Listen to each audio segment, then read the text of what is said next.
Hello guys, welcome back. ഇന്നൊരു beef റോസ്റ്റിൻ്റെ recipe നോക്കിയാലോ. അതിനാവശ്യമായിട്ടുള്ള ഇൻഗ്രീഡിയൻസ്: സവാള, കുഞ്ഞുള്ളി, ഇഞ്ചി പേസ്റ്റ്, നമ്മുടെ വെളുത്തുള്ളി പേസ്റ്റ് ആക്കിയിട്ടില്ല അതുപോലെ തന്നെ ഇട്ടേക്കുക, പച്ചമുളക് എടുത്തിട്ടുള്ള ബീഫും ഈ പറഞ്ഞ ഇൻഗ്രീഡിയൻസ് എല്ലാം കൂടെ ചേർത്ത് ഉപ്പും കൂടി ചേർത്ത് നന്നായി കുക്കറിൽ വേവിച്ചെടുക്കുക. അതിനുശേഷം മഞ്ഞൾപ്പൊടി, മുളക് പൊടി, മസാലപ്പൊടി, മല്ലിപ്പൊടി എന്നിവ നന്നായി പച്ചച്ചവ മാറുന്നത് വരെ മിക്സ് ചെയ്തെടുക്കുക.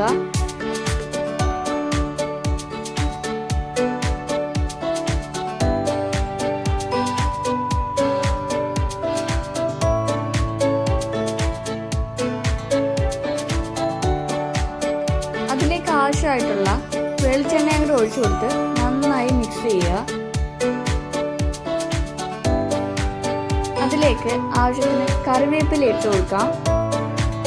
കയ്യിൽ മല്ലിയില ഇല്ലാത്തതുകൊണ്ട് മല്ലിത്തണ്ട ഉണ്ടായിരുന്നുള്ളൂ, അത് ചേർത്ത് കൊടുത്ത് നന്നായി മിക്സ് ചെയ്തെടുത്തിട്ടുണ്ട്. അപ്പോൾ അടിപൊളി ബീഫ് റോസ്റ്റ് ഇവിടെ റെഡി ആയിട്ടുണ്ട്. വീഡിയോ ഇഷ്ടപ്പെട്ട ലൈക്ക്, കമൻറ്റ്, സബ്സ്ക്രൈബ് കൂടെ ചെയ്യണേ.